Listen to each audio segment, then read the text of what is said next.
से टाइट हो गया। बाबा एकदम पूरा तो अकबक अल बल बकना शुरू कर दिया है, लिखना शुरू कर दिया है, जबकि उन लोग खुद मुर्गा दारू में टेम्पो में भर भर के 300 दे के लाता था।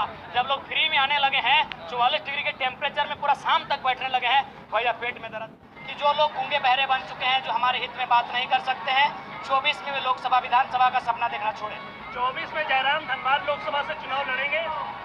देखिए जनता तय करेगी। मैंने पहले क्या हम लोग थोपा वाला लीडर नहीं बनेंगे। जनता जहाँ से बुलाएगी हम लोग वहाँ से आएंगे। आप लोग जनाब जी आपके 2.5 घंटे के पूरे भाषण में आपने सिर्फ धनबाद का जिक्र किया है। क्या 14 लोकसभा का चुनाव नहीं लड़ेंगे? क्या सिर्फ धनबाद ही आपका फोकस है? देखिए इनडायरेक्ट रूप से हमने सभी लोकसभा सभी विधानसभाओं को संदेश दे दिया है और लगभग हम लोग हर जगह उदाहरण देते हैं। चाहे 60-40 की नीति हो तो केवल एक लोकसभा के लिए नहीं है। 1932 का खतियान की बात हो तो एक लोकसभा के लिए नहीं है। चूँकि जहाँ सभाएं होती हैं मैक्सिमम वहाँ के जो लोकल लोग हैं, आपको कम से कम जो लोग आए हैं उन्हें आपको वोट में तब्दील करना होगा। बाकी फिर जहाँ जहाँ हमारी अधिवेशन सभाएं होंगी वहाँ उस समस्या के अनुसार बातें रखी जाएंगी। किन मुद्दों को लेकर आप लोग चुनाव लड़िएगा? सबसे बड़ा मुद्दा सिराजदा और आपके तमाम मीडिया कर्मी जहाँ खड़े हैं, यही हमारा पहला मुद्दा है। ये HEC ने कभी ये जमीन लिया था, शायद FCI के नाम से उस समय था। सॉरी HEC नहीं, HEC रांची में है। ये FCI का जमीन था, आज हाल में ट्रांसफर हो चुका है। जबकि भूमि अधिग्रहण कानून है कि अगर 5 साल के अंतर आप अगर कोई योजना स्थापित नहीं करते हैं तो रैयत को वापस जाना चाहिए। ये सुप्रीम कोर्ट का आदेश है। इसमें विधानसभा हस्तक्षेप करते हुए रैयत को वापस कर सकती है। तो हम सबसे पहले जो लड़ाई लड़ेंगे, और एक झारखंड का जो विवाद है, जमीन का विवाद सबसे बड़ा है। आप देख सकते हैं जो आज हवाई पट्टी का मैदान है, FCI का मैदान, ये लगभग कई हजार एकड़ों में फैला हुआ है। तो कहीं ना कहीं विस्थापितों की दर्द पीड़ा को आप समझना होगा और यही हमारा सबसे पहला मुद्दा होगा। बहुत से लोग अपने जनाब जी आपने अपने पहले संगठन के पहले अधिवेशन के लिए आपने बलियापुर पॉइंट क्यों चुना, कोई खास वजह? देखिए चूंकि आंदोलन का आगाज धनबाद बोकारो से हुआ था, तो धनबाद बोकारो में हम लोग बेरमो को चयन कर रहे थे क्योंकि बेरमो हमारा बीच का जगह पड़ता है, या नावाडी को चयन कर रहे थे। लेकिन इसी बीच चर्चा हुई कि नहीं, विनोद बाबू उन्होंने 1972-73 में बदलाव के लिए किलकारी गुंजाने के लिए एक स्थापना किया था। 50 साल हो गए तो हमने विनोद बाबू की विचारधारा, कॉमरेड AK राय की विचारधारा इस माटी में जुड़ी है। यहाँ के कण कण में, यहाँ के रग रग में, यहाँ के जर्रे जर्रे में, यहाँ की हवाओं फिजाओं में उनकी विचारधारा है। दोनों की जो विचारधारा है वो समाजवाद साम्यवाद की विचारधारा है, समानता की विचारधारा है, कैपिटलिज्म के विपरीत जाकर एक विचारधारा को स्थापित करती है जो एक आम व्यक्ति के विकास के लिए, उन्नति के लिए सोचती है। तो हमें लगता है उस विचारधारा से बेहतर कोई विचारधारा नहीं हो सकती है। इसीलिए हम लोगों ने विनोद बाबू की जन्मभूमि और कॉमरेड AK राय की कर्मभूमि को चुनने का काम किया है। बहुत से लोग आप पे ये आरोप लगा रहे हैं कि आप जो है भाषा खतियान के नाम पे राजनीति, मतलब आपने शुरुआत की और अब राजनीति में उतरना आपका मेन मकसद था। जी नहीं, मेन मकसद न था, न कभी है, न कभी रहेगा। अभी भी समय है। यदि गवर्नमेंट हम लोग को कमजोर करना चाहे तो अगले जो सत्र आयोग से पारित कर दे, हम लोग खुद ब खुद कमजोर हो जाएंगे, गवर्नमेंट सारा श्रेय ले लेगी। इसलिए ऐसी कोई मंशा नहीं है। आज जितने भी लोग हमारे साथ हैं सभी पढ़ने वाले नौजवान हैं, दर्द को समझते हैं, 60-40 की पीड़ा को समझते हैं, नौकरियों को बेचने की पीड़ा को समझते हैं, हमारी ज़मीनों को गलत तरीके से अधिग्रहण करने की पीड़ा को समझते हैं। इसलिए आज पॉलिटिक्स के ओर जाने का कष्ट कर रहे हैं।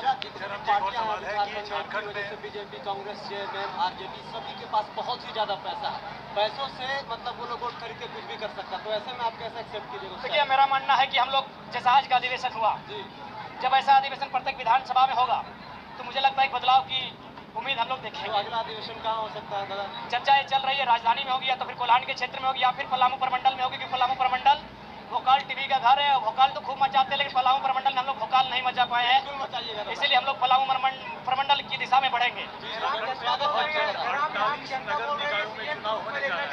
तो क्या जो झारखंडी भाषा खतियान संघर्ष समिति है वो मेयर पद पे या वार्ड के स्तर पर कोई अधिकृत? निश्चय जब आप चुनाव की हम लोग बात ऑफिशियली कर चुके हैं तो निश्चय ही हम लोग अपनी ताकत के अनुसार वार्ड पार्षद और जहाँ तक हमारी शक्ति संभव होगी हम लोग वहाँ तक पहुँचेंगे, चुनाव को लड़ेंगे। आपका फैज भाई आपका सवाल था जी, आपका देखना चाहते हैं टाइगर को अगला CM है तो आप लोग लोकसभा में क्यों ऐसा तैयारी कर रहे हैं? लोकसभा हमारा वार्म अप होगा और चूंकि हमारा तो नियम है कि मुख्यमंत्री रहे या प्रधानमंत्री रहे, कोई बिना लड़े भी बन सकते हैं, भारत का संविधान है।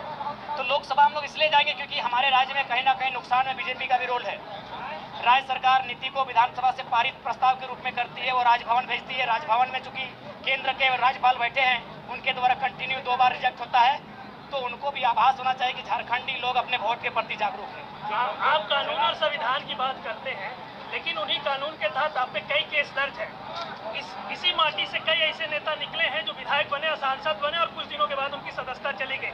जयराम ऐसा क्या करेंगे कि उनकी सदस्यता बची रहेगी और लंबे समय तक वो इस माटी की सेवा कर सकेंगे, यहाँ की राजनीति कर सकेंगे? सबसे पहला बात, जितने भी केस हुए हैं बहुत फर्जी हुए हैं। और उसके बाद हमारी व्यक्तिगत महत्वाकांक्षा नहीं है कि सदन में हम जाए।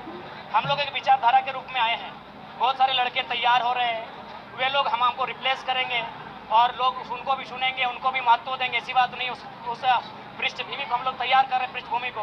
तो निश्चय ही हम एक विचारधारा है और विचारधारा की लड़ाई है। हमारा शरीर रहे या ना रहे, एक नई विचारधारा झारखंड में स्थापित होगी और जो विस्थापितों के नियोजन नीतियों, स्थानीय नीतियों, विस्थापन नीतियों, खनन नीतियों, उन तमाम मुद्दों पर बढ़ चढ़कर मैंने मुखरता के साथ अपनी आवाज को रखे और पूरे दुनिया को बताए कि झारखंडियों के साथ कितना सौतेला व्यवहार हो रहा है। ऐसा है कि राजनीतिक दल का आपको सीएम बनना चाहिए, आपको सीएम के रूप में देखते हैं, लेकिन आप लोकसभा चुनाव लड़ने की बात करते हैं।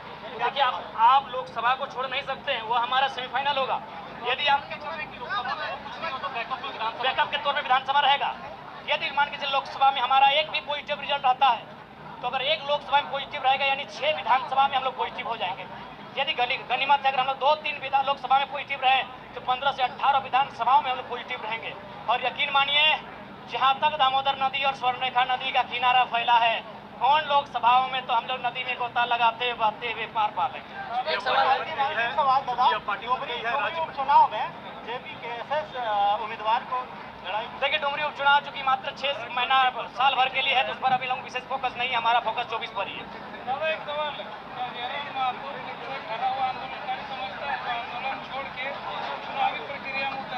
देखिए, सबसे हाँ बिल्कुल आपने अच्छी बात कही। भारत भावनाओं का देश है, भारत भाव भक्ति का देश है। यहाँ के लोग भावनाओं से हटकर लॉजिकली नहीं समझते। हम लोग कहते हैं कि नेताजी को क्रांतिकारी होना चाहिए, भगत सिंह को क्रांतिकारी होना चाहिए, और आज फिर कहते हैं कि काश नेताजी जिंदा होते, आजाद भारत की कैबिनेट में मंत्री पद होते, तो आज ये दशा नहीं होती। दैट मीन्स जो आंदोलन करते हैं, जो क्रांतिकारी हैं, उन्हें राजनीति की बागडोर संभालनी होगी। नहीं तो फिर यही अनपढ़ जाहिल लोग आंदोलन करेगा, कोई और पढ़ा लिखा PhD करने वाले, MA MTech करने वाले छात्र और अंगूठा छाप मंत्री बन के आएंगे। जयराम जी, एक राजनीतिक टिप्पणी आपसे चाहेंगे। जनता पार्टी, खबर यह है कि लोकसभा में भारतीय जनता पार्टी अपने तीनों ही पूर्व मुख्यमंत्रियों को उतारने जा रही है। आपका क्या रिएक्शन है? मजा आएगा, खूब मजा आएगा कि बच्चों का सामना मुख्यमंत्रियों से होगा और संदेश होगा कि छोटा बच्चा चांद समझ के बिल्कुल उन मुख्यमंत्रियों से कहिए अपने होश हवास में आए, क्योंकि हमारा कभी इज्जत बना नहीं है। आपके अपनी इज्जत के ताने के बहाने बढ़ सकते हैं माननीय मुख्यमंत्रियों, इसलिए संभल के आए, होश हवास के साथ आए, क्योंकि जनता अब 2024 के लिए तैयार है। बीजेपी कांग्रेस के अलावा झारखंड में जयराम, बीजेपी कांग्रेस के अलावा झारखंड में कई झारखंडी पार्टी है जिसमें JMM है, आजसू है, इसके अलावा भी और कई पार्टी है। आपकी पार्टी इन पार्टियों से कैसे अलग होगी? और अगर वो झारखंड की राजनीति करते तो आपकी राजनीति की सोच? बिल्कुल समय की परिस्थितियों ने उन पार्टियों को कहीं ना कहीं कैपिटलिज्म की ओर मोड़ा, चंदे तक सीमित कर दिया, उन्हें निजी संपत्ति की ओर सीमित कर दिया। इसीलिए बार बार हम चयन करते हैं कि आज एक ऐसी विचारधारा को स्थापित करनी होगी जिस विचारधारा में कम से कम धन की लालसा नहीं हो, संपत्ति की लालसा नहीं हो, धनाढ़ लोगों के साथ संबंध बनाने की लालसा नहीं हो, मिट्टी से जुड़े होने की लालसा हो। और हम लोगों ने दिखाया, पूरे भरी सभा में हम लोग माताओं बहनों के साथ जमीन पर बैठे थे। जब आज एक मुख्य वक्ता के रूप में हम आमंत्रित किए गए थे, उसके बावजूद हम लगभग 3 घंटा जमीन पर बैठकर, यानी हम लोग नए पैटर्न की राजनीति को संकेत दे दिए हैं कि अब हम लोग कुर्सी में और टेबल में बैठकर नहीं, घाटी में और माटी में बैठकर, माटी से जुड़े लोगों के साथ बैठकर राजनीति करने की आपके साथ कई, जैसे अमित महतो हो गए, सूरज सिंह बेसरा हो गए, कई ऐसे नामचीन चेहरे हैं जो विधानसभा और लोकसभा में पहुंचे हुए हैं। अभी वो आप क्या उन लोगों के साथ लेंगे या आप अपनी राजनीति अलग करेंगे? बिल्कुल नहीं। देखिए, हम लोग प्रयास करेंगे, वे हमसे अनुभवी है, उनका आशीर्वाद लेंगे, उन्हें साथ लेने का प्रयास करेंगे। और साथ ही साथ हमारी जो डेलीगेटिंग टीम है उनसे लगातार चर्चाएं हो रही हैं। एक बैनर के तले आप लोग आइएगा सब? बिल्कुल, हम लोग सबको आमंत्रण करेंगे। और आज आपके माध्यम से, जैसे कि बहुत सारे लोग जाति का आरोप लगाते हैं, तो आपके माध्यम से मैं तमाम समूह, तमाम समाज, तमाम धर्म के लोगों को झारखंडियत के लिए आमंत्रण करता हूँ। साथ ही साथ मैं तमाम ऐसे युवा, ऐसे अभिभावक जो झारखंड के मुद्दों के साथ आंदोलन कर रहे हैं, मैं उन्हें एक मंच में आने के लिए आमंत्रण करता हूं। और साथ ही साथ जो हमसे अनुभवी, उन्हें आशीर्वाद देने के लिए आमंत्रण करता हूं। बिल्कुल आप लोकतंत्र के चौथे स्तंभ पिलर के माध्यम से मैं तमाम लोगों तक ये संदेश संप्रेषित करता हूँ। जयराम दा, एक सवाल मेरा है, जिस तरह से लाखों का भीड़ यहाँ पे देखा गया, क्या आपको लगता है अन्य जगह पे आप सभा करेंगे वहाँ का भीड़ क्या कुछ रहेगा खास इस तरह का देखने को मिलेगा? देखिए, वो दर्द पे डिपेंड करेगा।